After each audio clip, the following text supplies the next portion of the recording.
Oh!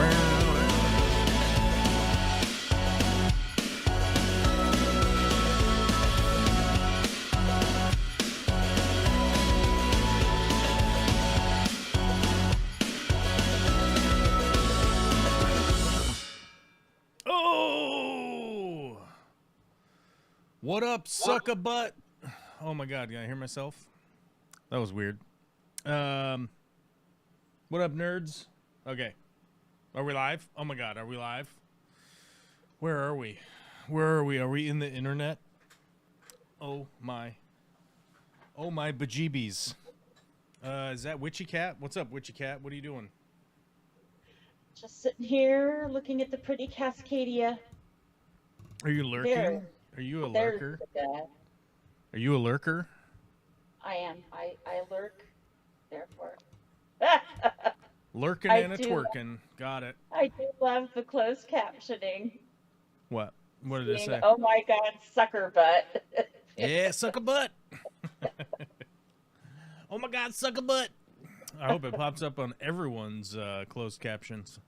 It will. It was pretty funny. It's so good. Everybody knows it's good. Everybody knows it's good and it's great. Oh crap, I just got an email from the elementary school. No school today in observance of Martin Luther King Jr. Day. They forgot to put doctor on there. Dr. Martin Luther King Jr. today. Nice of them to tell you that at 2. It's always good. Actually, it's from yesterday, so it's good. Oh, okay. But there's also no school next week. All next week? No, one of the days next week. Is it in service? Or something? Yeah, they've been teaching too hard. So they need a regular day without teaching the children's.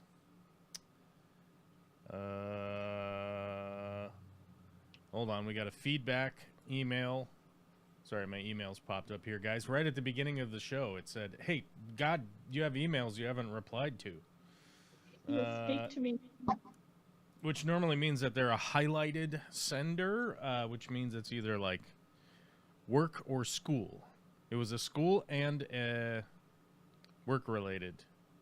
I need to pay a tax thing. Okay, all right, that's fine. We'll do that after the show because we're not doing that right now. Ooh, that reminds me. It would be a really good show if I just sit here muttering about numbers. Would that be pretty good? That'd be pretty good. Pretty sure like, we've seen that show be like, 2396.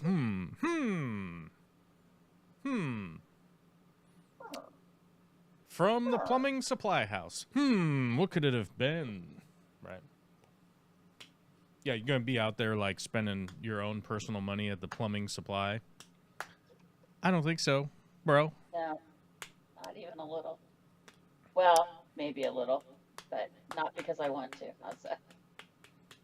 Yeah, well, if I do that, I use my personal money, my personal account, which is like, it's always one of those things where like I put a purchase number, and it's like from the supply house, and it's from my business account, and still, the accountant will be like, "What was this for?" like. Are you just justifying, like, your existence? Is that what's happening? Is that what's going on here? Which was funny, because at one point, like, one of my businesses, I didn't have a business account, So it was, like, commingled funds is what they like to call it. Right. And the accountants, like, freak out. They're like, open up other accounts, make separate reports, do all that stuff. But then I'm like, isn't that what you do? Like, you're the accountant. Don't you do the accounting? Right? Right. It should then just send me what I need to know for which one. Yeah. Right. And then you're like, it sounds like you're wanting me to do your job ahead of time, and pay you, which is weird. Sounds like a double dip in my world. But regardless, that's how the accountants like it. They like everything to just be a thing. And then they look over it, and they're like, look at how much work I did. I looked at it. And you're like, okay. Anywho, I'm not bad-mouthing accountants. I just think it's funny. I just think it's funny that they all do that. Do that thing. That, That thing they do. I was coughing. Like, I don't know.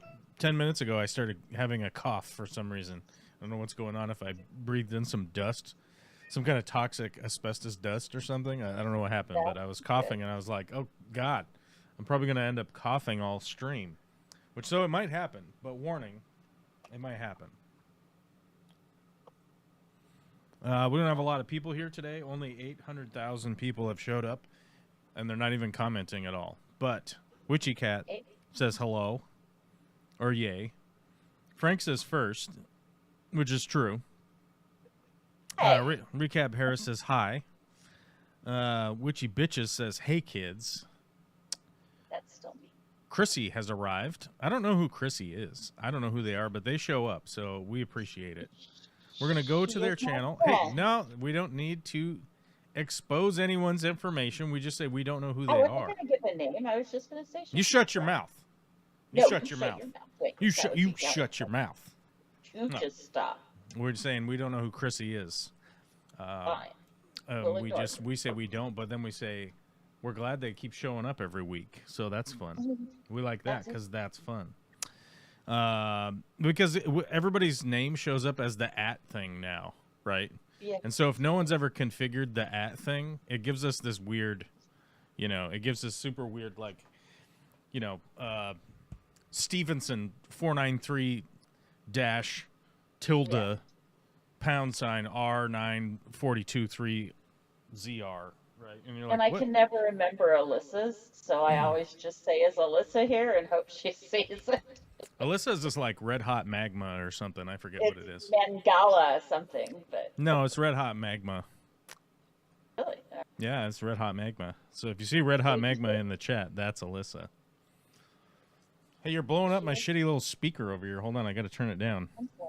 Hold on. Be loud again. Hold on. Oh, okay. Well, I'll just talk at Oh, there regular you go. volume. There you go. I have so my monitor that listens to you, by the way, it's like some fucked up old headphone jack style desk speakers. Uh-huh. Only one channel works. Neat. No stereo for you. Unless Or I me. fuck with the jack, and then I can get stereo. But the little speaker that could, because I don't ever listen to like movies or anything. Like my big monitors are up there on the shelves, Mhm. but they play off of the different source so that I can listen to things. And then my other speakers, they're way back there So far. on that shelf, way back there. If I can move. Wait. I don't know if I can move my image around anymore. I don't know. You used to be able to see up there on the shelves. You can't see up there on the shelves anymore for some reason. I did something to the camera. I don't know what I did. I did something. We made changes, drastic changes. Should I invert myself? Let me see if I should invert myself. Can I flippity-floppity I myself? hate it when people do that. God. Because then you put something up, and then I can't read it because it's backwards, or I can, but it takes forever. How do I flippity-floppity? I can flippity-floppity, I think. Like this? Flippity-flappity. Flippity-floppity, get off my property? Like this? And then now I'm going the other way? How does this That's work? some Now I have to use my right hand to point at things. Hey guys, welcome to the inverted stream. I'm going the other direction. Hold on. Flippity-flappity. Hippity hoppity, flippity floppity. I don't remember where the button went. Oh, here it is. Zip. I can flip back. There we go. Now everyone's feeling comfortable again. There's a big stack of books back there behind me now. Big stack of books. Where the fuck did those come from? What are What are they? you reading?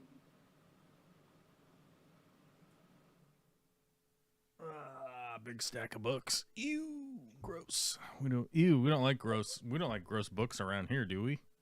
Reading. Ew. Fun, but we like Yeah, it was actually kind of funny. I was talking to a buddy of mine on Thursday or something last week, and we it has come to our attention combinedly as a combined duo of dinguses that Oh, dang it. All right. that it is becoming glaringly apparent that the anti-intellectual movement has really started to take effect in this country. Like, we joked about it many years ago, about a billion years ago. We were joking about it. There were certain movies like Idiocracy, right, that were out. This is a long time ago, and so there was a lot of jokes about it, and there was a lot of commentary about it, and we used to talk about it a lot, right? And then the joke is that, like, well, we would end up with, like, President Camacho, right? Like, and President Camacho was like he's a weightlifter, right? Like, he was a enthusiast. He was an enthusiast of the gym, right? He was a gym bro. Right. He was also a porn star and an action movie star, and something else. And it's kind of funny because let me see his full bio. President Camacho. Let's see his full bio. We got to check his full bio. President Dwayne Elizondo Mountain Dew Camacho. They've noticed we're using a ad blocker. Thanks. Cool. I'm glad you noticed. I'm glad you took notice, website. That's amazing. Amazeballs. Prior to his presidency, oh my God. It says prior to his presidency term. So it should be prior to his presidential term, before the year 2505. He was that's right, he was a professional wrestler. I had forgotten. Having the title of 5-time Ultimate SmackDown champion that can be proved by his muscular shape. He was also known to have worked as an adult superstar. And he is a stepbrother who became the Secretary of Education during his term as President of the United States. But he's kind of stupid, though. His parents' birth date and residence is currently unknown. Strong guy, right? Strong guy, dumb guy. But at the very least, seem to have a level of introspection that our current actual modern day president does not have, which is very interesting. Because there are certain points in that movie, right, where Elizondo, right, Dwayne Elizondo, would bring that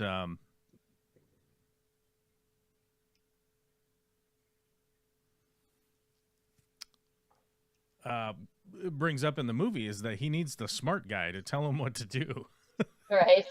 Right.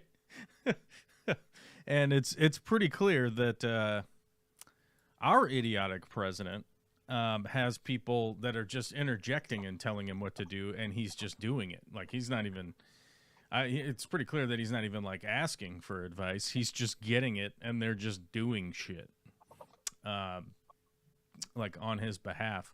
As highlighted by the hilarious did you see the hilarious phone call with Macron? Yes. Hold on, we'll play it for you guys. Yay. Where's that phone call? Somebody's got it here. We don't. Well, they don't have it there. Where's the...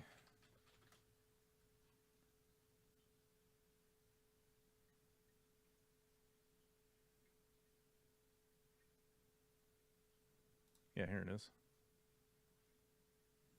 Oh my God, we had to go to, like, Facebook to get it? How ridiculous is this? Oh, no.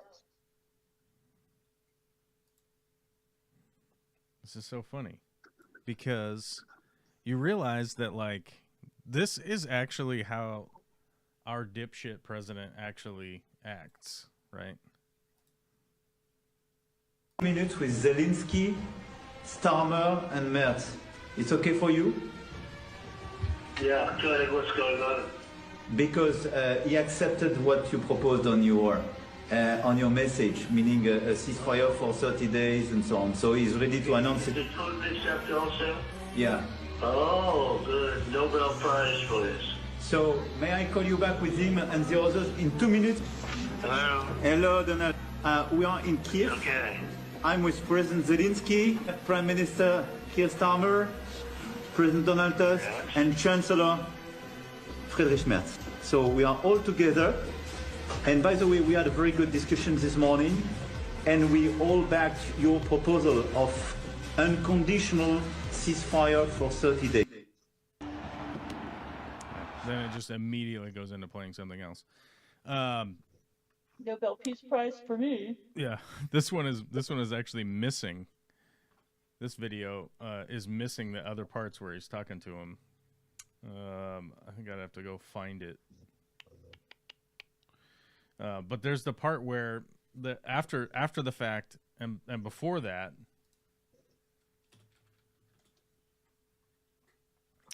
that he's like, "Oh, I'm so sorry, it's early in the morning," and Trump's just grumbling into the phone like a buffoon, and then he immediately just goes, "Oh, Nobel Peace Prize for this," because he's dumber than fucking President Camacho.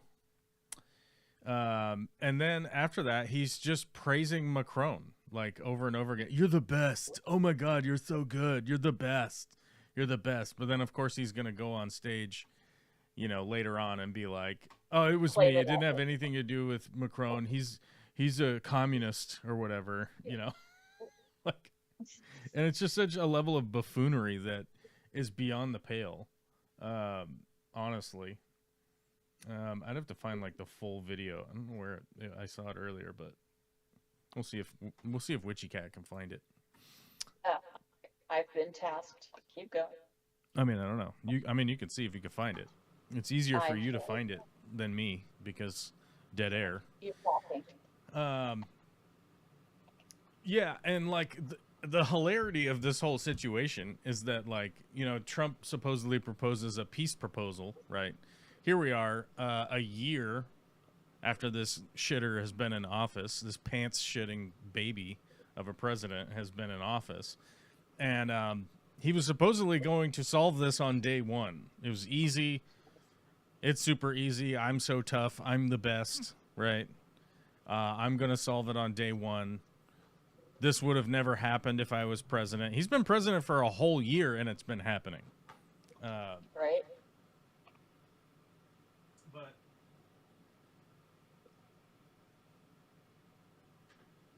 hold on, something was going on over there, and it was bothering me.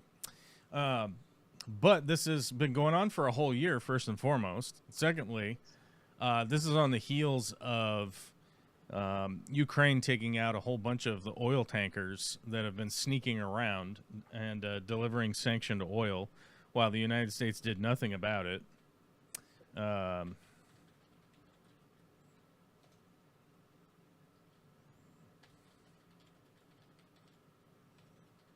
forget how many they've sunk. How many they've sunk so far? I thought it was 6. No, it's higher than that because there were some that weren't announced. I think it was 11 last formal count I heard.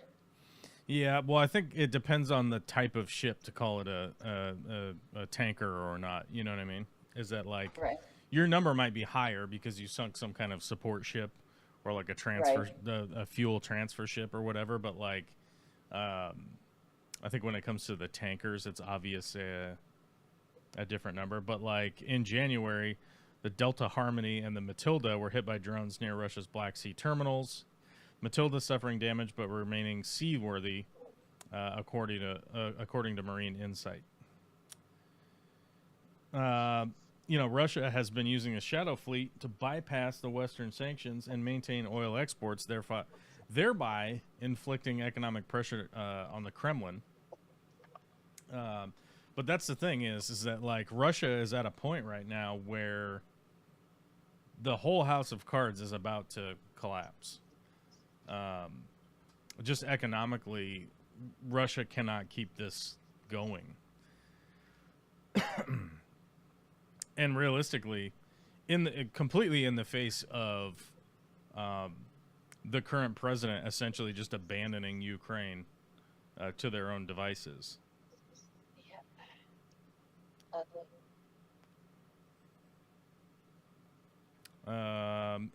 In December, they hit the Kairos and the Virat. I don't know how to say that correctly. In the vicinity of the Turkish Straits.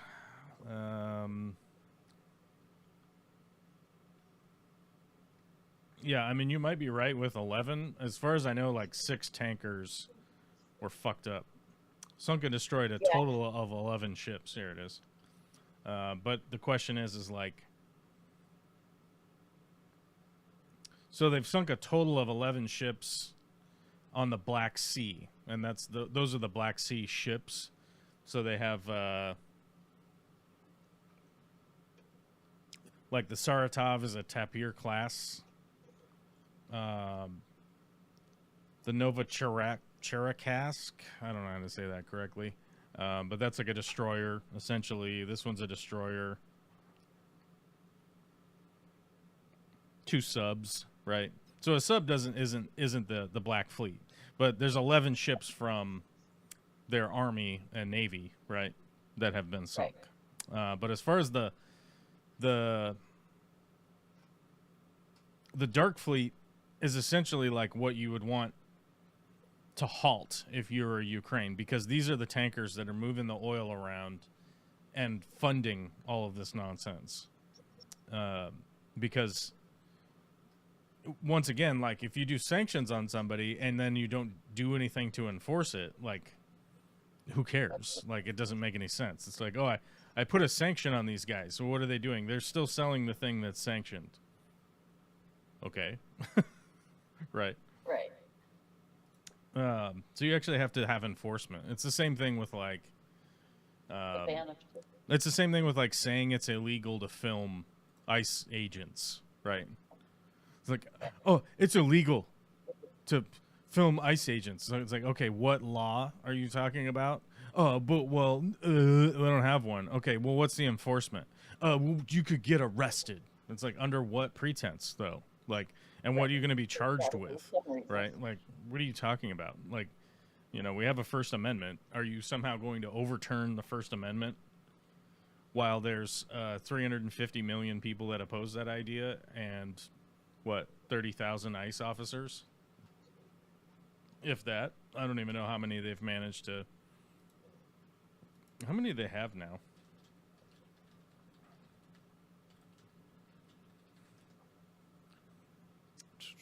No, I'm not interested in adding AI to my browser. You can't turn that stupid question off. Oh, I know. It's built into all of the browsers. As a matter of fact, like what's the only one that I've seen that doesn't do it is Opera. Yeah, and I'm having Opera, but it still automatically puts it at the top. It doesn't ask you. It just says generate. It's still there. It's like, do you want me to generate it for you? Like, no, I want you to fuck off. No, like I want an actual news source. Oh my god, what the fuck are these dogs doing? Hold on. Dog emergency. Dogs, cut it out. Hey. I can only find that cut down. Stop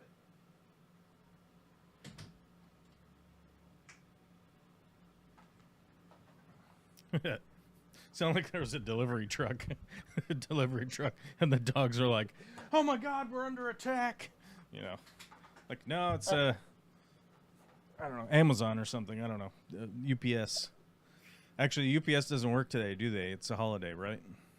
Yep.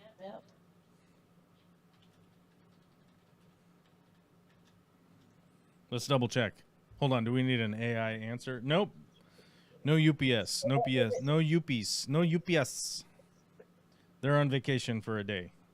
So it wasn't Brown. It must have been Amazon. Somewhere where actual Amazon shows up. Yeah, I was trying to figure out like how many ICE officers they have right now, because the last estimate I saw was they supposedly had 16,000.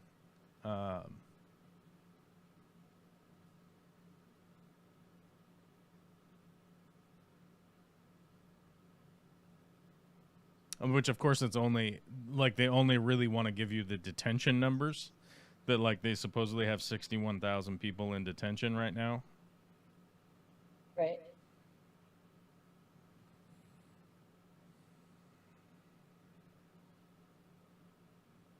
Which is interesting because they were trying to say that they deported 660,000 people last year.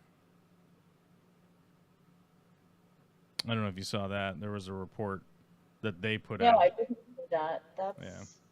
That came out like yesterday or the day before. They're obviously just trying to cover up for the Epstein files. Like that's the whole Yes, it just thing. keeps... Yeah, and it's funny to see, like, if you actually look at the ICE's annual budget growth over the years, their budget went from like what, 9 billion in 2024, and now it's 37 billion. Right. Strange. Because he upped it by $500 million or $500 billion. Yeah, the entirety of Israel's defense budget is $30 billion, and ICE will exceed that by $7 billion. Netherlands, Brazil is only $26 billion for their Department of Defense.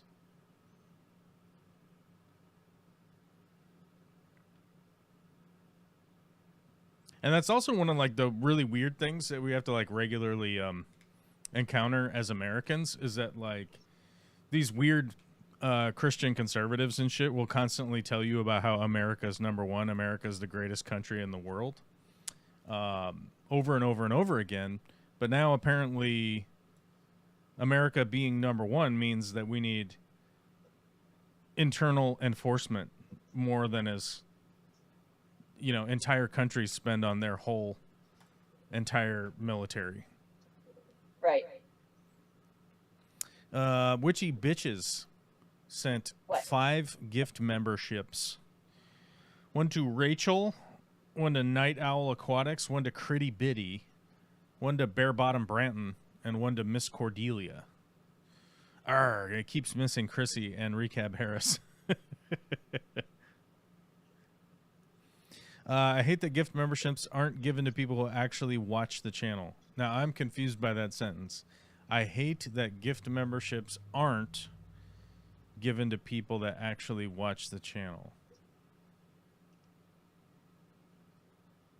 I'm confused by that sentence. Because a lot of times it'll be names that we don't know. I think Night Owl and Bare Bottom are the only two I recognize offhand. Okay, so one of the things that you need to understand about the membership gifting thing is that YouTube utilizes an algorithm and rewards based on view time, essentially. Essentially. So it's tracking your channel's most viewed by minutes viewers, right? Right. And rewarding them first. And you can supplant somebody who watches more minutes than you if you are liking, commenting a lot, like commenting in the chat, commenting on videos, replying to comments on videos, like any kind of interaction goes in your bucket. Now, whoever's at the top, so like, let's say you uploaded 100 minutes of content in the last 30 days. And let's say there's a bunch of people that all watched 100 minutes of your content. And they all commented 5 times and they all liked 5 times. So they have the exact same metrics. Then that will turn into a random selection.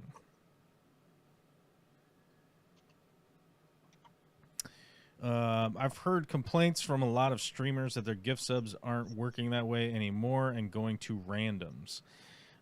It probably feels like randoms. Like I occasionally get gifted subs to channels that like I never comment on because I just listen to the live stream or whatever. Like somebody will have a couple of interesting live streams and I'll listen to the whole thing, right? And suddenly my air quote watch time or whatever, like just listening on my headphones, right?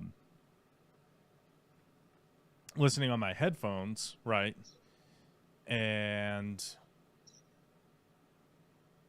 I'll get gifted subs because somebody will gift a whole bunch of subs. Like all of a sudden, like I have a subscription for a month. Like, oh, I'm a member out of the blue, right? So, I mean, it probably feels that way for some streamers or whatnot. But like, I've seen Critty Bitty before, Bare Bottom Branton, Miss Cordelia, Night Owl Aquatics for sure, and Rachel. I've seen all of these names before. So like none of these people are random. The most random one is Miss Cordelia, right? I don't know who that is necessarily, but I've seen their name before. Yeah, now that it's all at symbols, it's hard to tell sometimes too. Yeah, because sometimes, you know, people's like public name used to look different, right? Because you could be like Steve, but your ad is Miss Cordelia or something, right? There's a link to the longer version of that video and from TikTok in the live stream chat.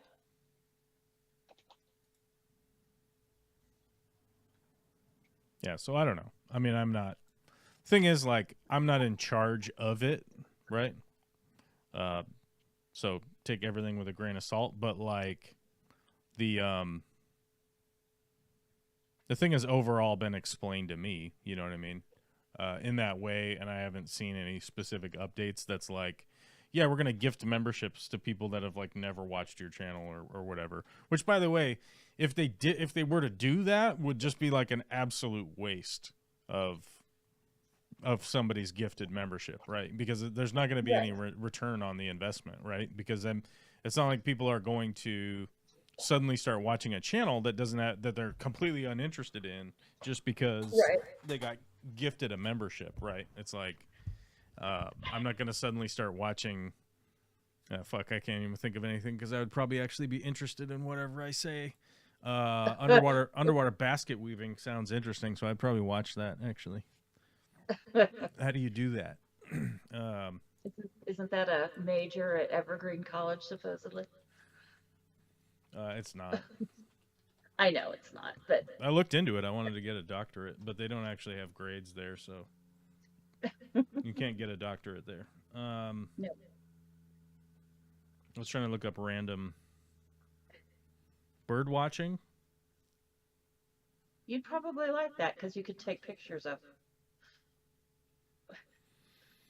Creative and artistic. So painting, drawing, sketching, digital art, calligraphy, origami, collage, stop motion animation, and printmaking. I would watch all of those. Crafts, knitting, crochet, needle felting, sewing, quilting, macrame, jewelry making, soap making. I'd watch all that. Performing arts, singing, dancing, juggling, card tricks. I'd watch any of that. Writing, creative writing, journaling, storytelling, podcasting. I'd watch all that. Exploration, hiking, camping, backpacking, geocaching, orienteering, parkour. I'd watch all that. I'd laugh at the parkour though. Nature study, bird watching, rock collecting, astronomy, gardening, beekeeping, fungus conservation. I do most of these already. These are all my interests anyhow. Kayaking, boating, scuba diving, paddleboarding, swimming, magnet fishing. I've watched videos on all of that. Board games, video games, esports, puzzle hunts, Dungeons and Dragons, lock picking. I've watched all of that too, especially the lock picking by that fucking that lock picking lawyer. Have you ever watched those? I haven't watched them. I've always. Oh my God. You got to watch the lock picking lawyer, dude. That guy's the best. Hold on. All right, I'll go check him out. Picking. This guy's the best, and he gets sued by he gets sued by fucking lock companies and shit. It's so funny. Let's see if we can't find. Well, I can't. It's hard to show it to you.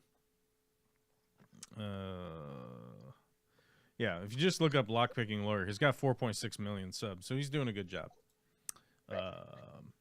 Let's see, martial arts, fitness, archery, judo, taekwondo, historical fencing, yoga, CrossFit. Yeah, I'd watch all this shit. I'd watch all that. So all the random things I tried to look up that I wouldn't watch, it didn't work. No. Maybe I should get AI to generate one for me, because I do half of this shit already. Yes, you are quite the well-rounded activities soul. I want to go hiking like right now. It's sunny out. God, it's supposed to be sunny here, but I've been fogged in since 6 a.m. Oh, you got the fog? We had the fog earlier. We've got the frosty fog. All of my trees look as though they've been made out of ice. Yeah, we got the frosty fog this morning. It was, I don't know, 26 out, something like that. Yeah, it's Sunny 20. tomorrow, sunny Wednesday, partly sunny Thursday, partly sunny Friday, partly sunny Saturday. Oh, Sunday, cloudy. My app tells me that it's full sun right now. I just don't know where that is. It's full sun. You just have fog in the way of your sun. Yes, I do. Microclimates up here. Lots of little microclimates. Yeah, sunny but cold. It actually finally got cold. So that's, I mean, overnight. So it's not a sustained cold like we need, but at least got cold. But now everything that was sprouting, because I thought it was spring the other day, is probably all dead in the ground. Yeah. Because it was 26 overnight, so it's all probably pissed off and dead. B update. We are down to 2 beehives. Oh. Well, we knew it was going to happen. One of our queens, I don't know what happened to her. She died or Left. suicide, maybe. Who knows? Maybe she flew away. Who knows? One of our queens disappeared nearing into fall. And we were like, well, they've got they had 2 queen cells that they were working on. Not very well, I would admit. They had 2 queen cells that they were working on, and one that looked like they were just starting on, and then one that looked like they gave up on it. And we're like, nobody has a queen for sale in fucking late or early fall. It was early fall. Yeah. Nobody has a queen for sale. So it's like, even if you wanted to get one, nobody even has one. So we would have had to like steal a queen from someone else's hive, which we're not going to do that. That's absolutely psychotic. So we wouldn't do that. But we were like, well, I guess we're going to see what happens if they can get that queen, get one of those queens to hatch. And they did not. They were unsuccessful. So they slowly died out. And then they got attacked. The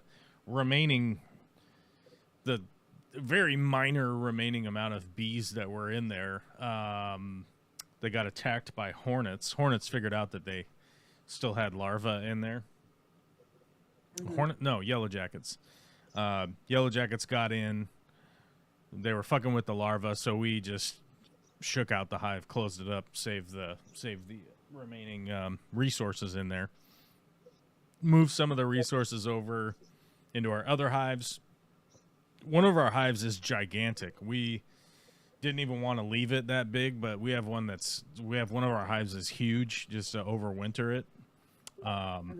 Mainly because we didn't really have any space to put the resources anywhere. Like, we didn't have any like big freezer space to put all the extra honey frames or anything. And we were like, well, there's a lot of bees here, so if we break them down into one box, chances were that they would end up having a box that was overflowing, and The issue with that is that like when you have a beehive, so if you've ever seen a stack of beehives, like let's say there's 3 boxes high. In the wintertime, you want to compress all that down into one box so it's easier to keep it warm. But the downside with that, when the hive is so big, which that hive is dramatically large, bee colony population, there we go, population-wise, that if you do that, you end up with a bunch of bees stuck outside, and they end up doing a thing called bearding. I can give you a visual aid here.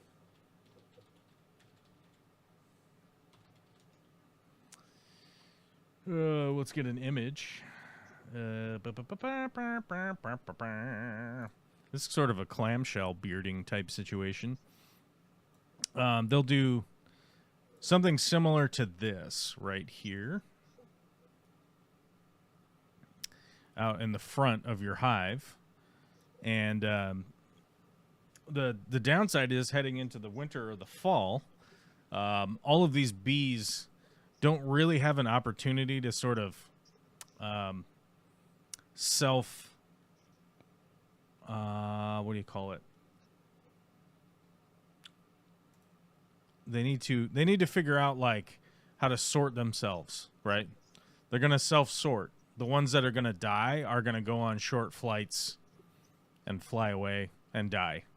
They know when they're going to die, so they'll evacuate the hive, right? And then sometimes they die and the other bees have to drag them out and plop them on the ground outside. And so you get a bunch of dead bees out front of your hive in the wintertime, and everyone freaks out and thinks that all the bees are dead. But they self-select. They self-select for who's going to make it, who's not going to make it. They know what's going on. They know what's happening.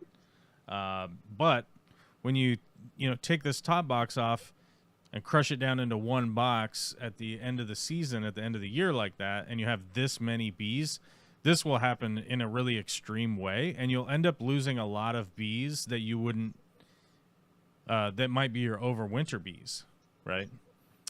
Because they don't even have a chance to self-select, right? So we avoided doing that, and we're going to see how well this works out plan-wise. Otherwise, the other hive, we did the normal thing where we smashed it down into one box, packed it full of honey, and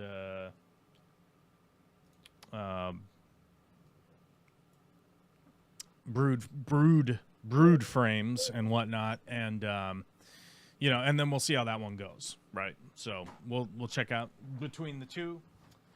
Worst case scenario, our big time bee guy, we'll buy another nuke off him in the springtime. But I personally think that really big hive is likely to split multiple times this spring, and it's just going to be a matter of capturing the swarms, as it were. So Right. hopefully we'll be able to capture them this year, because we had 2 swarms last year, unable to catch either of them.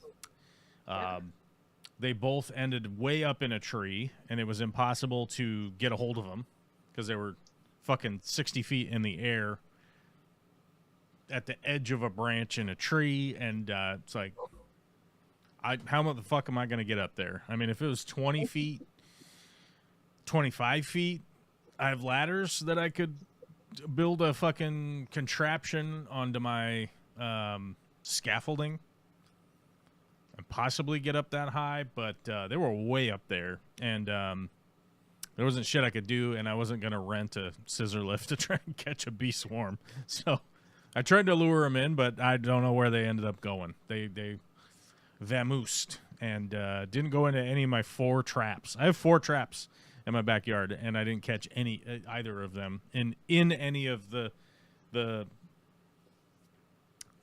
swarm traps. I didn't catch any of them, Witchy, and it's fucked. It is fucked.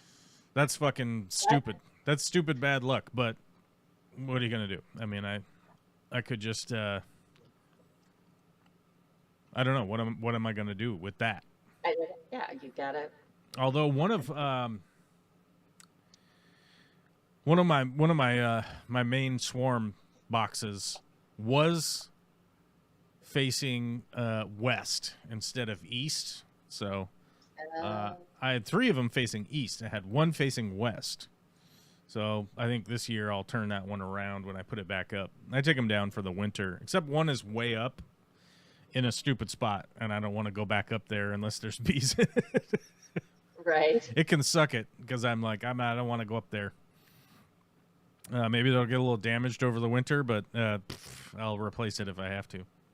Right. But I also was thinking I want to build some nicer swarm boxes this spring / winter when I'm kind of like downtime. So hopefully I'll be able to make a couple of those.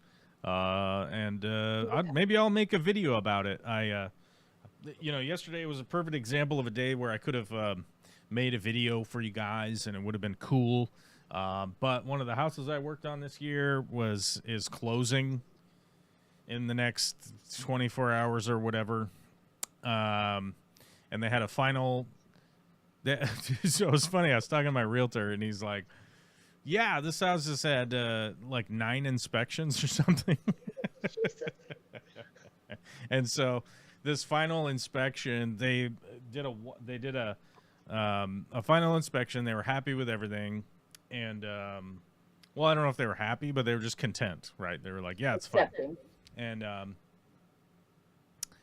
And then so my realtor was like, hey, we need to go do a final walkthrough before the closing just to make sure that everything's like good to go. And we're doing a final walkthrough, and of course, one of the feeder lines from the hot water heater had like a little drip on it, and the realtor was like, what's up with this little drip here?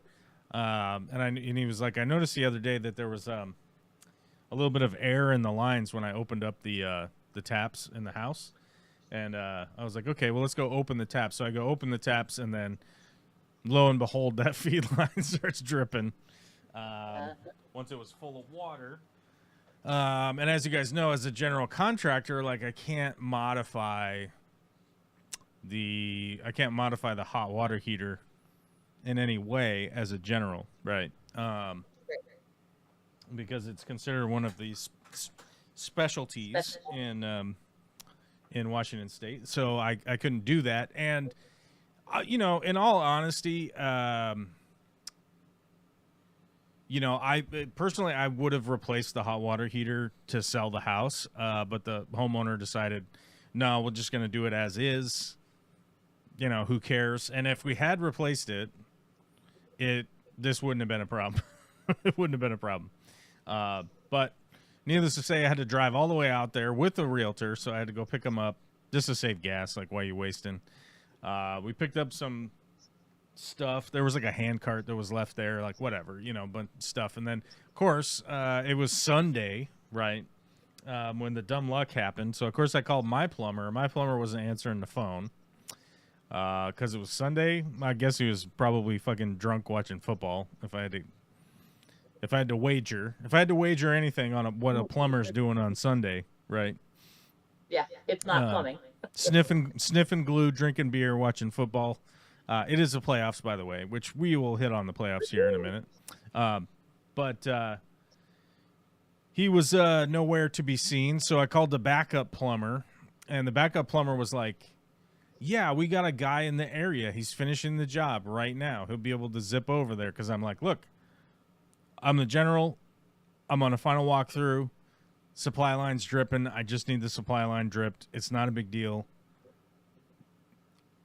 It's not a big. I mean, it's a 12-inch braided hose.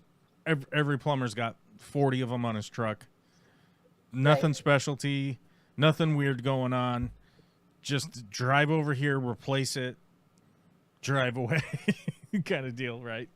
And they're like, yeah, no worries. We got a guy who's close. He's just finishing. They ended up sending a guy from an hour and a half away. Oh, Jesus. And after an hour, I called him back, and I was like, hey, is there an ETA here on the guy? Like, when's he coming?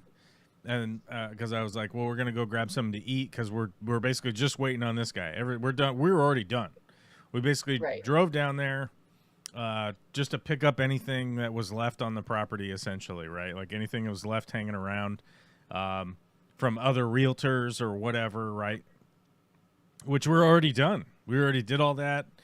There was like a sheet of plywood that was left, so I cut that, put it in my truck, kind of stuff. But we're already done with all that. That stuff was all done. And there's a couple bags of garbage from like the showings and stuff, so we got those. Put them out to the curb. We're all done. We're just waiting on the plumber guy to come replace this line. And they're like, "Oh yeah, he's coming from, I forget where, somewhere far away, right?" And I'm like, Oh, ridiculous. and they're like, "And he's about to leave." And I'm like, "He's about to leave? What?" Or no, no. They said he's about to get lunch, and then he's going to come there. And I was like, okay. And then I got a text like 45 minutes later that he's about to leave. And then he showed up, well over an hour after that. And the guy, he shows up, and I was like, what's going on, man? Were you like, did you take a long lunch, or what the hell happened? And he's like, no, I've just been driving straight here. And I'm like, oh, so you're coming from the place that they said that you were coming from originally? And he's like, yeah. Sammamish. That's where he said he was coming from. Oh, Jesus. Yeah. And so I'm like, well, I'm kind of mad at you guys right now about this because I'm like, I just need this done. And he was laughing because he was like, it said in my notes, a contractor needs supply line replaced. And he's like, I've never seen a contractor ever ask for this. And I'm like, in the entirety of the world, like I probably never would have asked for this because I would have just had my plumber replace these lines. Right. Just because. especially because we probably would have done the hot water heater, and had we done the hot water heater, it would have just been replaced. Hey, Bear, what are you doing? What's up?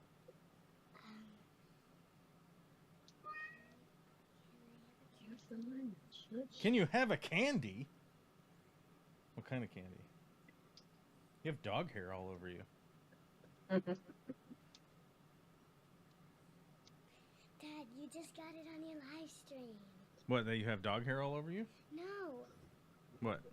you got me talking to you on your live stream.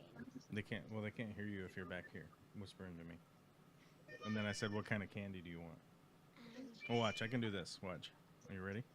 There you go. Okay, so, Daddy, Don't watch that. That's a replay.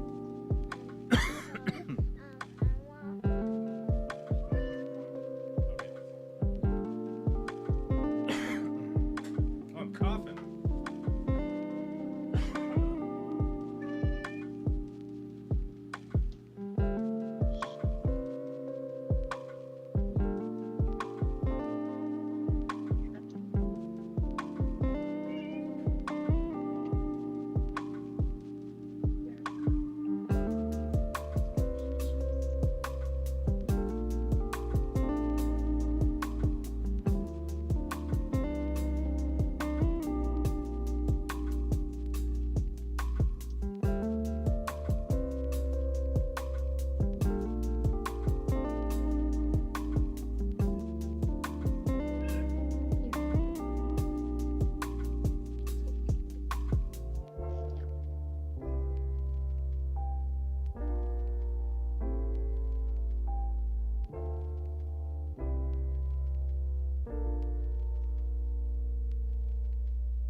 Oh my God, I'm coughing.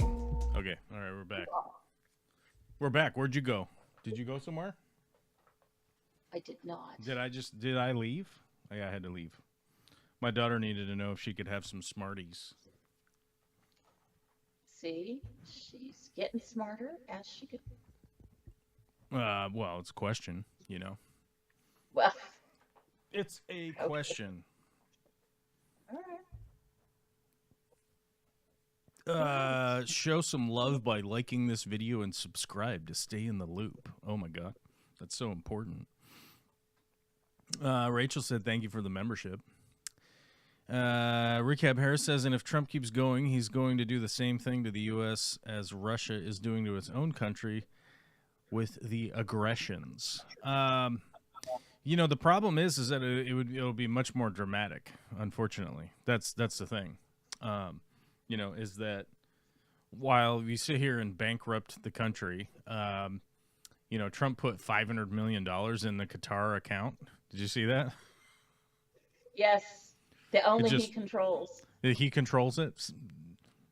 So we're doing sanctioned kidnapping and, you know, state-sanctioned kidnapping of dictators. Then we utilize the military to seize an asset of a tanker full of oil. Then we sell the tanker of oil and give the money to the president individually. It doesn't go into the U.S. Treasury. It doesn't go into the general fund. It doesn't go into anything. It just goes to the president himself. Yeah. And then he puts it in an offshore account in Qatar. What? Like, that's where we're at right now? Yeah. Yep, he's stealing as much money as he can from the U.S. that he thinks he can get away with. Yeah. I mean, he was already doing that anyhow. He was doing that.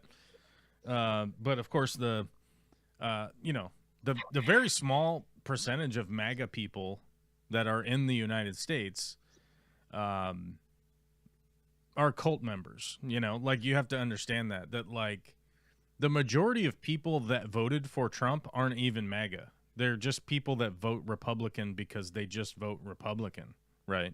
Right. I Like think my friend, I think people I just need to. like Kamala. What's that? Said like my friend who was like, well, I just don't like Kamala. Well, do you Right. like Trump? No, but I like her less. Right.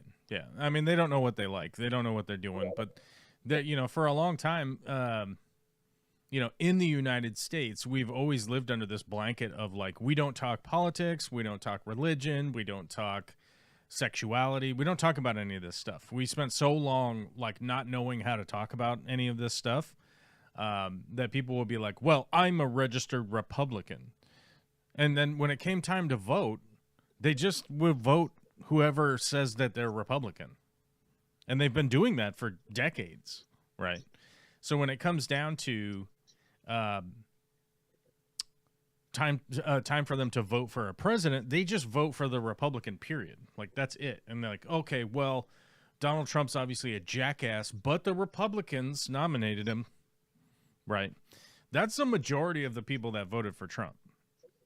The obvious, like, freaks that are wearing his hat and his T-shirt, have bumper stickers and flags all over their yards and shit like that, which, by the way, is not a majority in this country. That's not a majority of the people in this country, whether you're in rural America, suburban America, or the city. That you are a weird fucker, first and foremost, if you are already wearing all of that gear, right? Like, you're already of a subsect of people, like in its own right, you know. Like, you're already like an aberrant person in America that you're doing that, right? You'll see people like that on the news quite a bit, because who are you going to point your camera at? You know, the weird freak show that's got Kid Rock shooting Bud Light cans on his T-shirt with MAGA pants on. Like, what? MAGA pants? The fuck?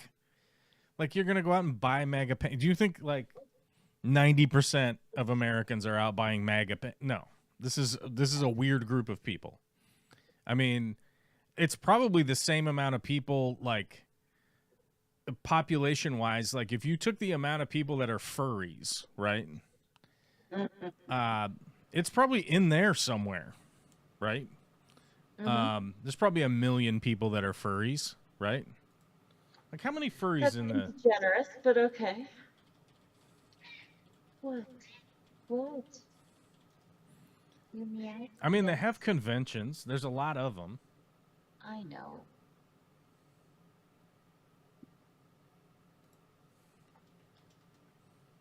I mean, you got to think 1 out of every 300 people, right? Okay. Sorry, 1 out of every 350 people is a furry, maybe, right? Okay. Estimates for the number of furries in the U.S. vary widely, but generally fall between several hundred thousand and potentially over 1 million, with figures cited around 250,000 to 1 million, reflecting a large portion of the global fandom. Though precise, actual counts are elusive due to the fandom's diverse online and offline presence. So, hold on. Let's see how many... Well, and it's tough because a lot of cosplay. Hold on. Gets lumped in. Here's an even better...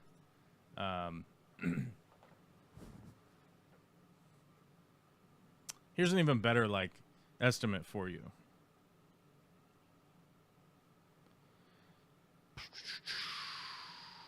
So, New York Comic-Con, right? New York City Comic-Con, which is arguably the most attended, but not necessarily the biggest, because San Diego's the biggest, right? Yeah. Yeah. But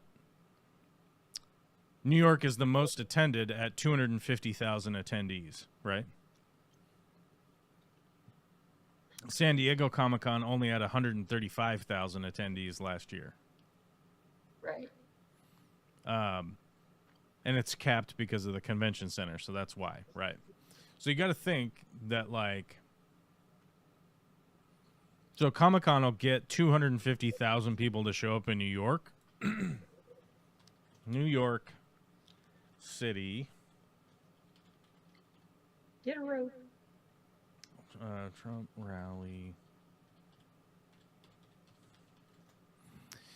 So New York City Comic-Con, right?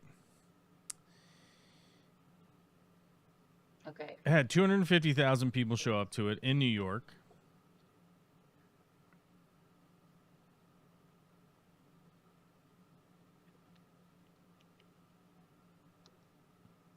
When Trump held his biggest rally in New York at Madison Square Garden, which was October 27th, 2024, 20,000 people showed up.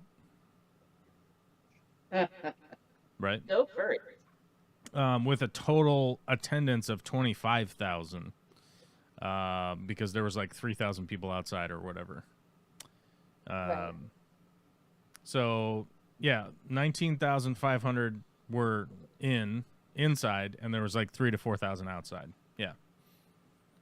So you got to think that, like, if Comic-Con can bring out 250,000 people in New York, you would think that, like, the big Trump convention could bring out 200,000 people, right? Like, no, it's a tenth of that. Right. And, you know, the high estimates for furries is 1 million, right? Which is like 1 out of every 350 people, right?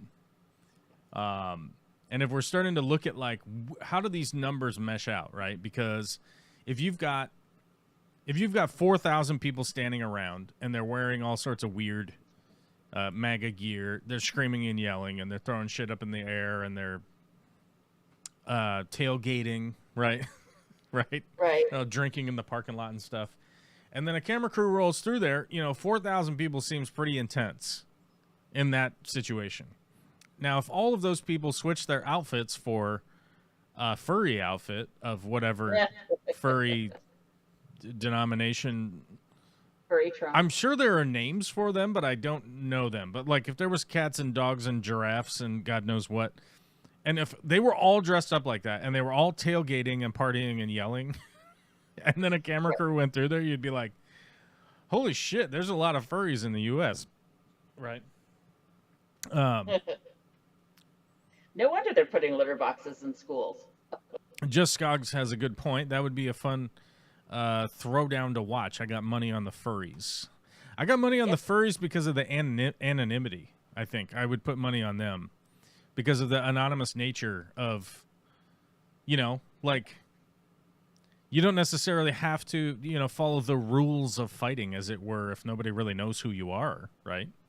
Right. There's gonna be a lot of rabbit punching and dry gulches and crotch shots, you know. Yeah, I was gonna say Nad kick. Yeah. So I'm just saying, I would put my money on them too. A lot of them probably a lot of work people out. A lot of them probably work out too, to a degree, to be in the hot suit all day. I guess. I don't know.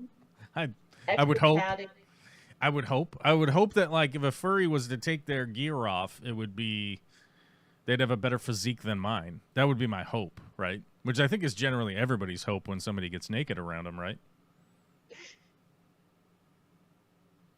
You hope that you're upgrading into the presence of somebody that has a better body than you, right? Isn't that the goal? Is that the goal? Yes. Yeah, I think that's the goal. Often why people stop getting naked in front of others. Yeah, generally speaking. Yeah, you got to quit your dancing career. You got to get off the pole. You stop making as many tips. You know, it's time to step back. And there are people out there that would tip you just as much, but they aren't people you want to be around. It's time to step back and become an accountant. That's right. So you can bitch about commingled funds. Commingled funds. That's right. Actually, one of the accountants I know actually was a pole dancer, and then got old and became a CPA.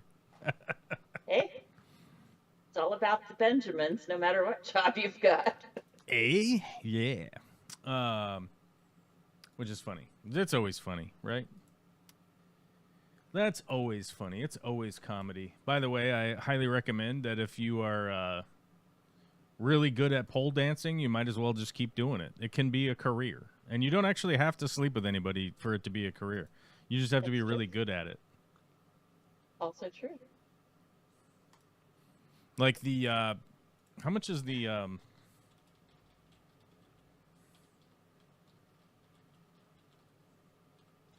we got to figure out how much the prize is. Oh, you only make 10,000 for winning the pole dancing championships. Oh. Cash prizes, $9,000. National competitions, $1,000. Got to keep it below 10,000 so it doesn't get reported to the IRS when you deposit it in your bank account. Oh, that still gets reported. I know, I'm teasing. Yeah. It's 7,500 now, by the way. They lowered it. Oh. Yeah. Of course they did. Good to know. And I think that probably just has more to do with like the technology than anything else. But no, right. I knew a gal who was just a completely different person, who was a pole dancer, and she was not promiscuous at all, really. And but she was like a huge athlete, and then she started her own academy to teach people because she had won the pole dancing Olympics like 3 years in a row, and people were like, "Holy shit, we got to learn from her," right? So then she started teaching people and flying all around the world to do, like week-long courses and stuff. So I'd be like, it's like, "Where you at now?" It's like, "Oh, I'm in Brazil for 2 weeks doing teaching classes." You're like, "Holy shit, what?" Like, that's badass. They write reports on 5K even. Found that out the hard way. Yeah, they've lowered the number, but I think it's because it has more to do with the technology than anything else. That's unfortunate. It's just easier to access the information than it used to be because, you got to think back in the day they would have to call somebody on the phone, and there's not any Gen Z people that are going to make a phone call, They do everything in their power to avoid a phone call, even to somebody that they're supposed to or want to call. Right. Which is very interesting. Ah, shit. I got a message, and then I opened my phone, and it auto-played some bullshit. Uh-oh. Not some bullshit. Not some bullshit. Nope. That's cool. That's cool. That's cool. Does not need my attention right now. All right, good. Anyhow, what were we talking about before Olivia came in? I forget. We had wandered into, no, it wasn't bees. We'd gone past bees. We'd moved back. I don't know. I've lost it. No, yeah, see, that was funny. So Critty Bitty showed up and said, been a fan since the Fish Talk days. Thanks for the membership. Yeah, and they even have the badge, right? Like their badge got reinstated from previously being a member. And, you know, a lot of, like I said, you know, I've told this story a bunch of times. You know, I was driving my realtor yesterday and he was like, oh, yeah, you know, like, how's the YouTube thing going, right? And I'm like, I basically, you know, I had all the time in the world because we're sitting in traffic because it took forever. Basically, I left my house at 8 o'clock in the morning yesterday to run down to go do a final walkthrough, pick up whatever. Like, a good example was, like, there was somebody left their jacket. Like, one of the realtors left a jacket there. Okay. Like a Patagonia jacket, so it's not even like a cheap, shitty jacket. Right. You know, those things are like fucking $300. Yeah. How much is a Patagonia? Hold on. Patagonia puffy. How much do they cost?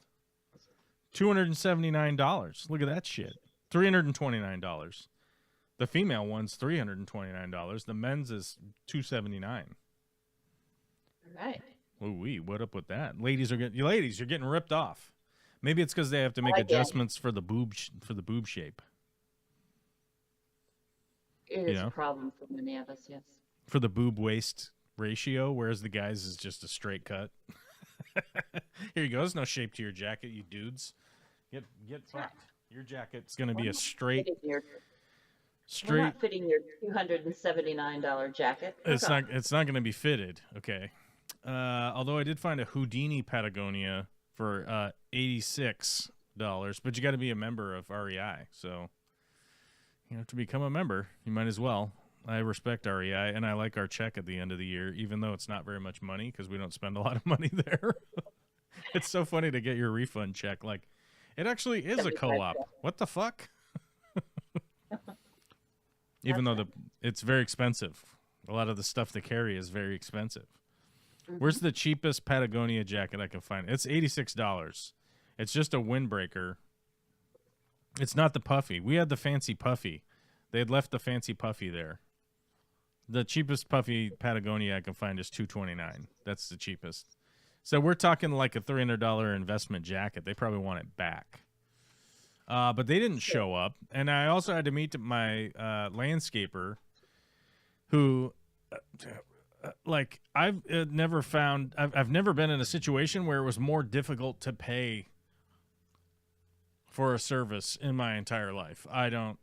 It's a really long story and it's going to make them sound bad, but Jesus. Yes, that guy. Like, you got to be able to like request a payment. You know what I mean? Like, if you have a business, you got to be able to request a payment. Like, I get it. You probably want cash, but like, I can't give you cash. Sorry. You know, just make it easy on your customers to pay. Like, that's all I got to say. It's fucking crazy. So we had all that stuff, but then like on the way back, you know, he was talking about like, you know, like, oh, hey, how's the YouTube stuff going? And I was like, well, you know, today would be a perfect day to have edited one of the videos I have sitting there. Cause we didn't have anything really to do yesterday, like family wise, other than, Olivia and Vicky had like a play date for a couple hours to go do some crafting with a bunch of ladies, you know. So they didn't want the boys, the dude energy there, right? No stinky boy germs. Yeah, cooties. They didn't want cooties. Understood. So it was like, yeah, there would have been a perfect day for me to like edit a thing, and then, you know, and he was like, oh yeah, that makes sense. But then I was like, well, then you also got to sit here and, you know, you got to figure out like what it takes to like make actually good content. You know, like I could just start making goofy walkthrough videos where I just walk around and ramble into the camera, but like I could just do that live streaming. I'm doing it right now, right? So if people don't really want to show up for a live stream, do they really want to show up for a goofy rambling video? Not really. But I just walked them through the process of like, it's going to take you at least a half an hour to write a script, right? Then it's going to take you at least some hours to shoot the video, right? Then it's going to take you some hours to offload the video, then sort through all of the bad takes, right? And I gave him an example yesterday. I was like, how many times you like fuck up trying to record the same thing over and over again where it's like, I don't know, let me read one of the sentences here. It's like, good to know that they are at least going to viewers in this case, right? And you're like, I said that's so fucking weird, dude. That's so fucking super weird. You'd want to say, good to know they're at least going to viewers in this case, right? Well, maybe you got it the second time, but then I have to watch all of the takes to go like, oh, that's the good one. Let me cut that, get rid of that, right? And you got to go through that whole process and like do that whole thing. And then I was explaining to him, then it's like, well, then now I got to go to my music service and find some music that goes good with it and, you know, process all of that audio so the audio sounds right, you know, and I was just going through the list of stuff, and it's super easy to just get into this. Well, this video took 30 hours to make, right? And then you post it up and you make $3 and you get a copyright claim from Sony BMG Music Group because the song sounds kind of like an Aerosmith song or something, and it just automatically claims it. And then you have to refute the claim, and in the time that you're refuting the claim, it's not going to get shared out to anybody, right? Because there's currently a claim being refuted.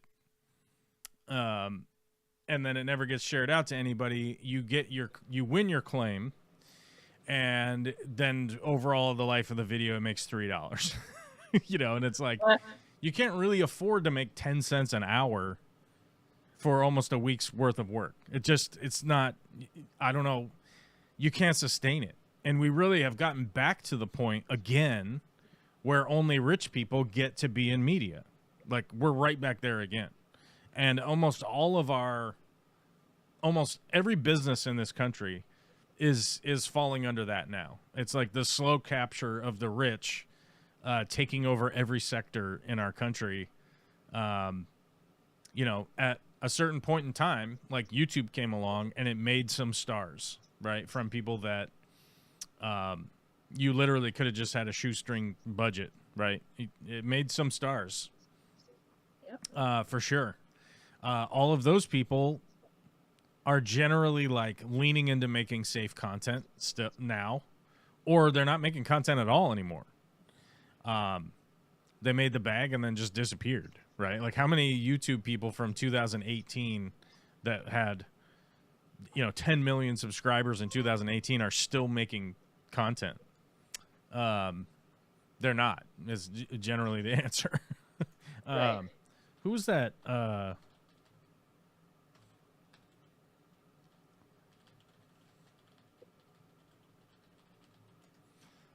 Who's that?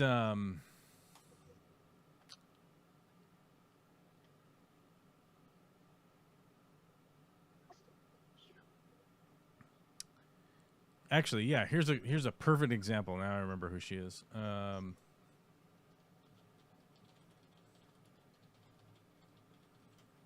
wonder if she even makes. I don't think she makes content anymore, or maybe she came back recently. Nope, doesn't even make content anymore. Who is she? So here you go. Here's a good example of somebody who was making fish content that was super popular. Her name is Solid Gold Aquatics. Here you go.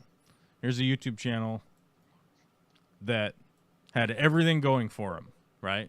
Shitloads of views, very low production requirements, realistically. Like, you know, every video had a solid return, right? Like this is a really basic video right here. Adding fish to my patio pond. 7 years ago. It's like 350,000 views. Buying new fish at the koi show. This is like very low effort video right here. 1.2 million views. My new fish pond. This is high effort, but it was built by other people, right? It was built by these fish pond builder guys. I forget who. We'd have to watch the video to figure out who it was. 1 million views. Feeding all my pets, a vlog from 8 years ago. 2.7 million views. You know, this is somebody who had everything going for him, YouTube-wise. Made a bag at one point, and I forget when this was. Wait, 7 years ago, 6 years ago. I don't know. At some point, they decided to build a house and a studio, essentially. I don't know. They didn't build a house. They built a big giant, a building and a studio and all this stuff. And I don't know. Maybe they deleted the video. I don't know. Maybe they got rid of it. I don't know. But there was a bunch of videos where they were building a new studio, and you know, people were like, how are you affording to like build you're like building a building from the ground up to film your fish tanks? This might actually be in the building, so maybe they finished it. I'm not 100% sure. Let me see here. Oh yeah, this is inside the studio building that they built. Okay. Yeah, because there's like a concrete floor, like new window casings and stuff, and their typical house is like an old house, and I think this was the new. Yeah, they like built this whole building. Okay. And so it's like you got somebody here who has like essentially everything good going for them, and they completely just disappear. They just stop making YouTube videos and stuff. Like, it's just not worth it for them anymore. And like my point for saying that is like some of these people made a bag and then they disappeared, right? They stopped making it. They didn't like fund an actual studio. They didn't start a company that would make content or something like that. Like, yeah, see, yeah. Oh, so this is 8 years ago. Let's build an epic fish room. I think this is them. Yeah, I don't know if they went somewhere and built something. I don't know what the fuck's going on here, but it's like a perfect example of somebody that just completely like disappeared. And my understanding is most of these people made a bag and then they disappeared because it's like, well, I got all this money, I better just get out of here, right? And they don't want to be. They didn't want to be a public figure. They didn't want to be in the public spotlight. Like, I don't think that they realized like what it was going to do. All that was going to bring, you know, to the table, right? Necessarily. But my point is that like if you're going to try to make content now, you just basically need to be independently wealthy. That's pretty much what's happening these days now. Right, like we're just right back to where we were before, where if you want to have a band, right, like you want to have a band and make music, you better have some rich parents, right, kind of deal. And we're right back to where we were before. Like the rich people have figured it out, and they've seized control, right? So, yeah. No, we've lost all chat. Everyone left anyhow as soon as I started talking about all this shit. So. No, really? There's only 3 people here now. Did you see the question in the live stream channel on Discord? Not yet. No, I didn't look at it. I put it in there yesterday. Okay, live stream question from the Eastern Washington Old Disabled Women's League. Waltz having called up the National Guard, who retains control of them if Trump institutes the Insurrection Act in Minnesota. We realize he plans to use the 2 battalions to offset the National Guard, but we also know there's a strong chance that either military mid-level leaders or frontline soldiers will refuse to act against citizens. So does a state have the right to deny use of what is basically its constitutionally approved militia to defy the federal government it was basically created to defend against this in this type of situation? And if so, does that make the use of military against civilians legal? So the big deal is that if Waltz activates the National Guard in Minnesota, and I believe that he did actually. He did, yes. Yeah.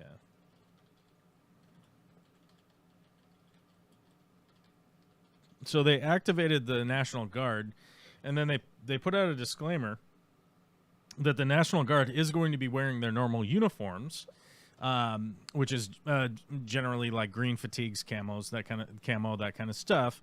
It's all desert warfare relics and shit, right? Which is the same shit that ICE is buying off of Amazon and wearing around, because the ICE officers don't have a fucking uniform, which is bonkers. That anybody accepts anybody just wearing some fucking random clothes. You got fucking blue jeans on, a plate carrier with no plate in it, random badges and patches on them, and you're gonna come give me orders? Get fucked, man. I'm not listening to you. And they say police, not ICE, which yeah, is they also don't even. You have police patches on you. Some of you have DHS patches on you. Some of you have ICE patches. Like, it's all fucking nonsense. But either way, like, the National Guard is going to be operating under like they're actually trained, right? Whereas the ICE officers generally aren't. My understanding is that most of the National Guardsmen will be wearing sort of day-glow yellow, high vis shit to be like, no, I'm National Guard. I'm wearing an actual uniform. I'm wearing high vis so you can identify me. And their job is going to be to essentially, cull the negative interactions, whether the negative interactions are being driven by ICE or by the people that are protesting, right? So the reality on the ground is, from everybody I know that's reporting on the ground, is that ICE is using flashbangs against citizens. They're using pepper spray, pepper balls. They're using chemical agents. They're using tear gas. All of those things they are not allowed to be doing that. They are not approved to be doing that. They are not allowed to be just interacting with citizens. They're not authorized to do that. So the real question is that if ICE is doing that, is the National Guard going to step in and detain the ICE members that are breaking the law? I'm not sure. My guess would be that they're probably not going to, because that's probably just going to start a bigger battle. So my guess would be that they aren't going to do that, but I guarantee you there's going to be a shitload more people documenting what is going on, because a bunch of people will be there from the National Guard. They will probably all be equipped with body cams and shit like that. So there'll definitely be a lot more people documenting what is going on, because there'll be more presence. There'll be more presence from trained people. And we'll also be dealing with trained people that will be observing what is going on. So you'll probably even have more witnesses as to what is going on. Because right now, I would guarantee to a degree that most of the people on the ground are not being interviewed as to, like, what did ICE do, right? like, hey, I'm from the FBI. What was ICE doing? What were they doing when this happened? Like, what was going on, right? There's not going to be a lot of people like conducting those interviews from, high positions in authority. It's pretty clear, like, Kristi Noem has been lying over and over and over again. Even when she's been interviewed and asked about her lies, she just thought, no, that's the truth. They even asked her, here, you posted this post that he was run over. He clearly wasn't run over. We've all seen the video. Right. What do you have to say to that? And she's like, it's not a lie. I wasn't lying. He was run over. Right. And you're like, what do we do with this? Right. So, why anybody would pick Minnesota to be the battleground. Minnesotans are already like strangely they're already like strangely fired up over the fact that they they invaded Illinois or whatever? What was it? Right.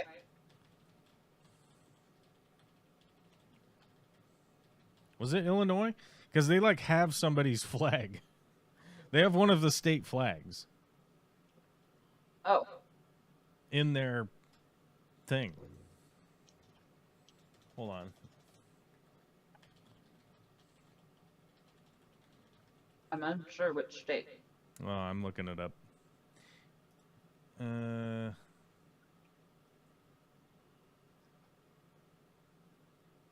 Oh, of course, all of them give you the new flag versus the old flag. Mm-hmm. Hold on. Minnesota has...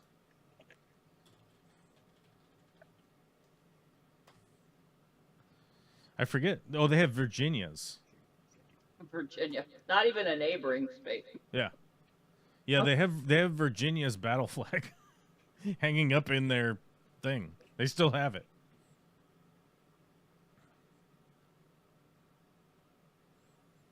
Yep. A long-standing historical dispute over a Confederate battle flag captured by Minnesota during the Civil War. The 28th Virginia battle flag. During the Battle of Gettysburg in 1863, Private Marshal Sherman of the 1st Minnesota Infantry Regiment captured the battle flag of the 28th Virginia Infantry. Refusal to return. Over a century, Minnesota has declined numerous requests from Virginia to return this flag, with former Governor Jesse Ventura famously asking why. I mean, we won. Current location. The flag is stored securely by the Minnesota Historical Society and is not it's not on public display due to its fragile condition. I thought last time I heard it was on public display, but maybe it was just like a viewing or something. Yeah, it's kind of funny. But no, they've had it, and so like Minnesotans have always been like, yeah, well, fuck you, other states, kind of thing for a long time. So it's like they already have this kind of bravado of like, hey, the other states aren't going to tell us what to do anyhow. So I don't know why you would choose that.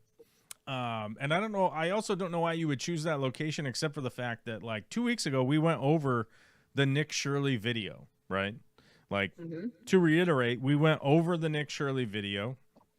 I showed you that the local news had already done this video like a year previously.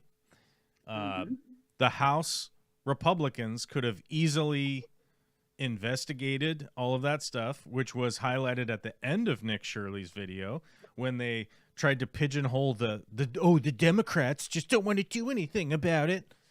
Do you think that every position in Minnesota is held by Democrats? There are Republicans there. They had the Republican Speaker of the House. What the fuck are we talking about, right? Like I've talked about this a couple weeks ago. But the reality is that they want to pigeonhole immigrants. It's what they want to do. They want to place the blame on all the immigrants because Stephen Miller is a Nazi, and he keeps whispering in Trump's ear, like, this is what we're supposed to be doing. And he hired a bunch of the people that are just doing Nazi shit. Like, that's it. It's as simple as that. They want to blame everything on the immigrants, and there's a large group of Somalis in Minnesota, and Minnesota got eyes put on it because Tim Walz ran for vice president with Kamala Harris. And because there's a small immigrant group that ICE might be able to easily catch rather than a large, diverse one. No, I mean, the reality is that like they're just looking for brown people is what they're doing. Right. And a large portion of Minnesotans are fucking white as all get out. Yep. The sun hasn't been out in months. So the off chance that they're going to be a little bronzed from the fucking sunbeams doesn't exist. Right. They don't, there are plenty of people of Somali descent that are American citizens that live in Minnesota, but let's be honest, there's a bunch of whites there. And there's also Somalis there that have immigrated from Somalia. So they're driving around looking for brown people, talking shit to them, and if they have an accent, right, they just pull over and fuck with them. That's basically what they're doing.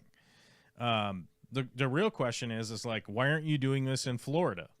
There's a ton of immigrants in Florida, a higher percentage even. Yep. There's a higher percentage in Texas. There's a higher percentage in California. And the reality is like they tried it in California for a minute, and it got shut down. Yep. Right? And not only did it get shut down by the people there, but it also got shut down by the government there. The state government was like, fuck this, get out of here. Yep. And to act like immigration enforcement doesn't exist in all of these states previous to this nonsense is absolutely just a lie. I mean, you're just making up fucking stories, right? It's like either America is super strong and we're number one and we already had all of these things going, or you were lying back then when you said USA number one, we're the best, blah, blah, blah, right? Right. Or now we're the best, right? But I personally think like the reality of what they're doing is they're self-enriching, they're stealing money, they're stealing power where they can get away with it, and they're creating chaos. The real reality is that like the cult members in MAGA, you're not going to be able to convince them of anything. It doesn't matter how many Epstein files you release. It doesn't matter how many audio tapes you play for them. It doesn't matter how many of these people are convicted. They don't care about rule of law. They never did. They never cared about rule of law. It was never something that they ever cared about. They don't actually. They don't even actually follow their own religion, I would argue. Right? It's like. Mm-hmm. Are you Pentecostal? Are you Catholic? Are you whatever? You know, they're like, I'm a white Christian. Like, okay, like what exactly are you doing? As you saw over the weekend, one of the pastors in fucking Minnesota is an ICE agent. He's right? the bureau chief in St. Paul. Yeah, it's fucking insane. Like you have a political appointed figure who is the pastor of your church, who is the head of immigration, like enforcement. Yeah, I mean, how there could be anybody in that church and then be like, we're good Christians. It's right. Like the cognitive dissonance is just beyond the pale, right? Like it's beyond comprehension. Right. So I'm just saying that like these people never cared about any of that stuff. I mean, if you're talking about the cult people, it's just not, you're not going to get through to them. It's just not going to happen. But the reality is always going to come down to voting these fucking people out. Like it's the only effective way of moving forward. Protesting is awesome.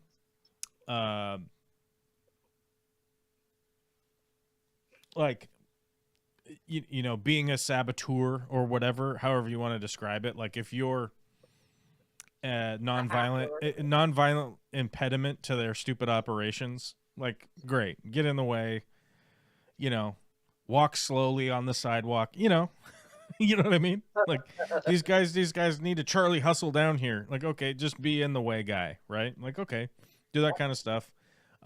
Like, you know, protesting and showing your support for people is just the greatest. It's great. Get active and get voting and get fucking people in here, right? And get people into positions to fucking correct the ship is what has to be done. It has to be done. Like you can see right now, that like Congress isn't doing anything, right? Congress isn't doing anything, and this shit just keeps happening, right? Which just gives you, a clear view into the fact that, like, if Congress was actively doing a bunch of shit right now, they wouldn't be able to get away with it, right? Because it would be a huge impediment to what's going on.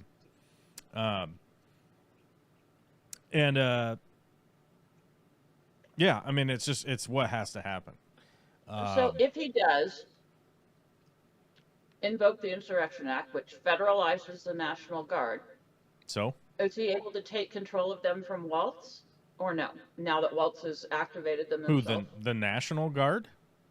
Uh-huh. No.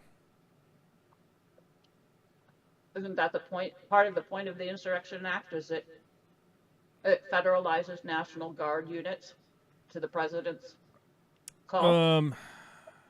It's part of it, but it doesn't give control within.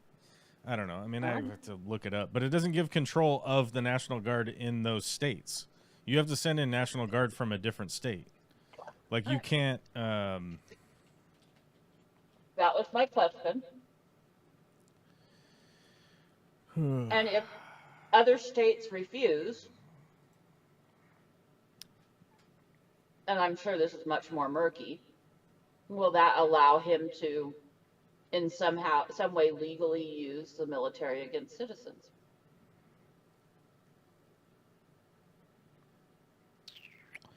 Hold on. I have to read the fucking.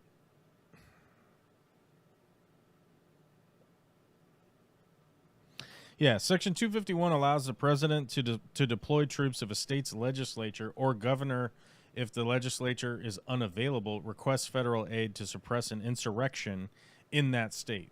This provision is the oldest part of the law and the one that has been most often invoked, right? So, like, Right. Section 251 allows the president to deploy troops if a state's legislature or governor, if the legislator is unavailable, requests federal aid. Does that make sense? So, like, It does. the Insurrection Act still requires The state to request help. the legislator or the governor to request federal aid. And then they have full authority to send in as many as they need, right? So, like, a good example would be the LA riots, right? Modern day.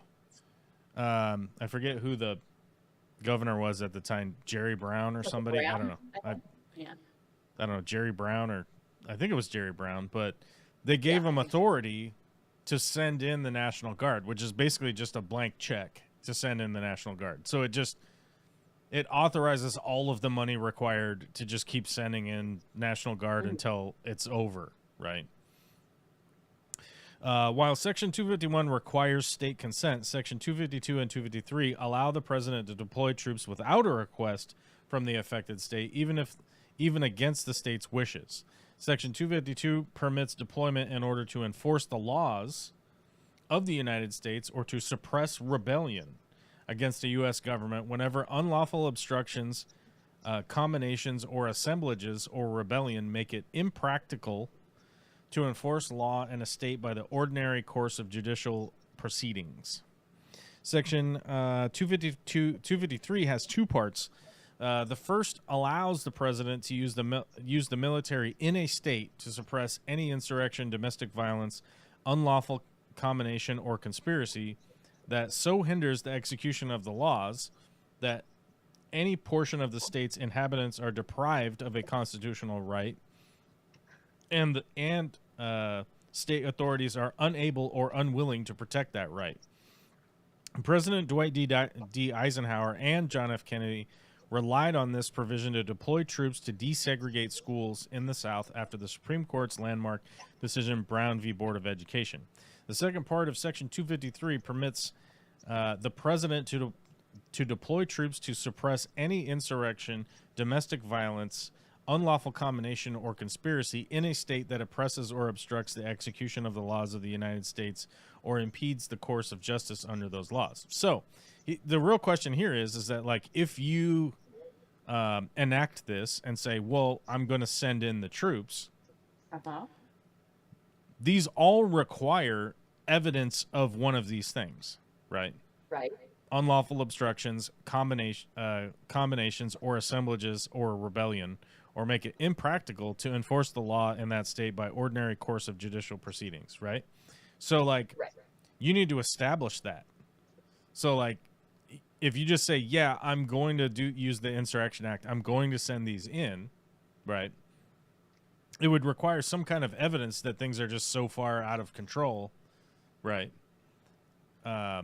You would think so, yes. that because somebody's rights are being suppressed, right? Like it's that's the whole point.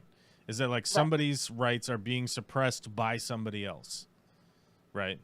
So you go, okay, well, you technically could do this insurrection act, but if your evidence is that like, well, I'm going to enact the insurrection act because ICE is being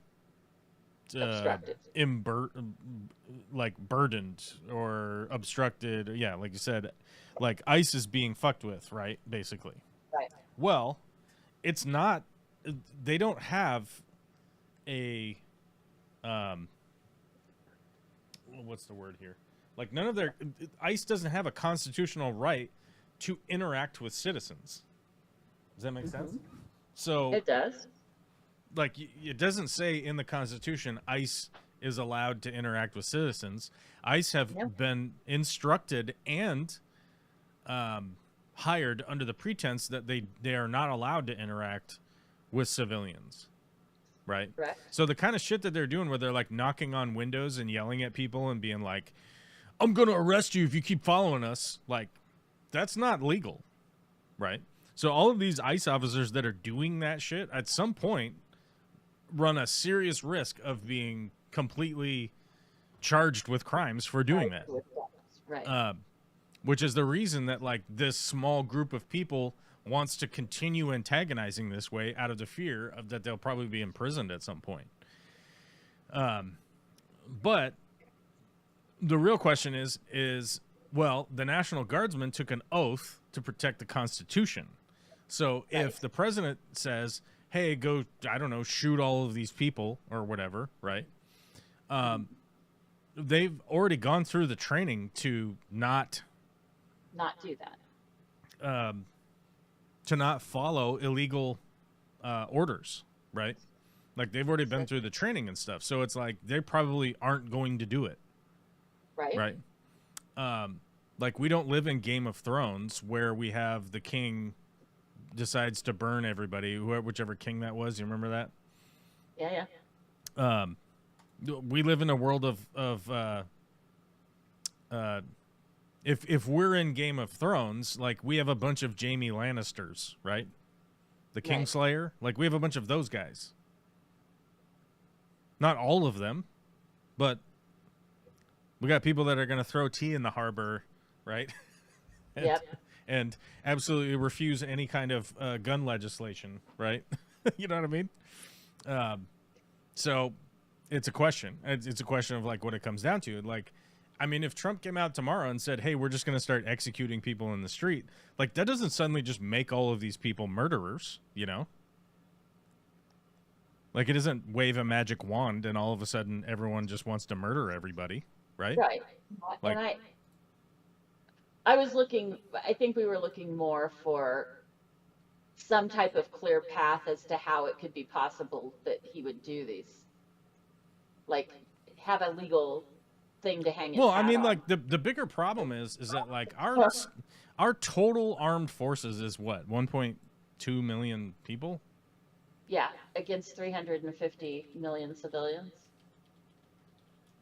Or not against, but 1.32 million active duty personnel. Like the total veterans is only like 5 million altogether, right? right. Well, actually, maybe it's more than that. It's like 7 million or 8 million. I forget. But either way, it's like It's not even if you had if you had problems like running an insurgency against Iraqis in the fucking sand dunes, right? Right. Because they weren't standing in a row like a bunch of redcoats, right? And Right. shooting directly at each other. It's going to be like just a million times worse. And then, you know, if you start a war against your own people, first and foremost, like a bunch of the MAGA people aren't even going to fight on your side. Right. They're just going to go and huddle on their mountain or in their whatever. No, they're going to fight against the murdering. Okay. Okay, I mean, I you believe say it. okay, but it's like No, when I when believe there's it, like no. when people are shot across the street from you, you are not suddenly like, oh, I guess I better just go along with it, you know? Right. No. Like, Well, and my answer to that was more that they would just not say anything. They don't go along with it. They'd say, oh, it's horrible, but they're just going to clutch their pearls and move out of the way, not actually I doubt that. I doubt stand that. up against it. I mean, when does that happen? Because I mean, you can just look at the Middle East. Can you tell me a single person in the Middle East that is like, yeah, you know, Steve got blown up last week by a airstrike, and then John down the road, he got gunned down by those dudes. So I don't know. I guess I'm just gonna fight. Like, never mind. It's cool. Like, I'm just gonna, you know, fuck it. Don't worry about it. Like, it's all good. Like, no, there's like one of two things happens. Like, they become radicalized. Right. Like aberrant behavior to fight back becomes normalized. That's how you end up with. It's how you fucking end up with Israel Palestine. No, I'm just saying, like, it's how you end up with Israel Palestine. And by the way, everybody in Israel has to serve in the military, right? Like, and you know, realistically, like the Palestinians are, what are they not fighting back? I mean, they've been fighting back for 30 years now. Yeah. Or 70 years or whatever the fuck it is. I'm just saying that, like, they're not now. It isn't the people in too- the people in Iran, how many got have reportedly been gunned down in the last week? 2,400 yeah. summarily executed. Do you think they've just given up? They're like, oh, fuck it, never mind. Whoops, sorry guys. Whoopsie doopsie. You know, like, no, I mean, so I don't know. I look at I look at human history, and human history is never, oh, fucking never mind. It's cool. You know? Like the US did it when World War II was going on, because it was like, well, that was happening in Europe. Right? And then the Philippines got invaded, and we were like, never, oh, fuck, Hawaii blew up. Okay, we got to pick one. Which, by the way, the Philippines was a fucking United States territory, by the way. Somehow everyone just Forget that. wipes that right out of their fucking brain. And then we mobilized, right? And then it's like, well, now we're all going to fucking fight that thing, you know? But, like, I'm just saying, like, human history has never been, okay, I guess we just get oppressed forever, right? Like, even women were oppressed forever and eventually organized enough for women's suffrage, right? Yep. Of the, like, I'll stand out in the street with a sign while fucking dudes drive by in their fucking horse buggy and throw shit literally at me. Literally. Yep. And they literally, like, would just beat women with sticks because they had a sign that said we should be allowed to vote. Right? And then guess what? They came back next week. You know? And so, like, I don't think that there is a world here where I guess all the humans just give up and become weird cattle or something. I don't know. I hope not. I want to believe that. You are correct with all of my misbeaten heart, but we'll have I'm stuck in a barrel, so I'm not seeing out. I know that you're in a hard spot. I know that you're very isolated. You're very isolated, and a lot of your interactions are with very unique people. I guess we'll put it that way, right? Yes. And so it's like, it's really easy to be like, okay, fuck, what the fuck, you know? But like,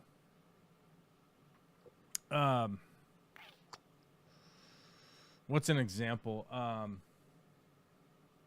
don't know. I was just trying to come up with a good example off the top of my head. But,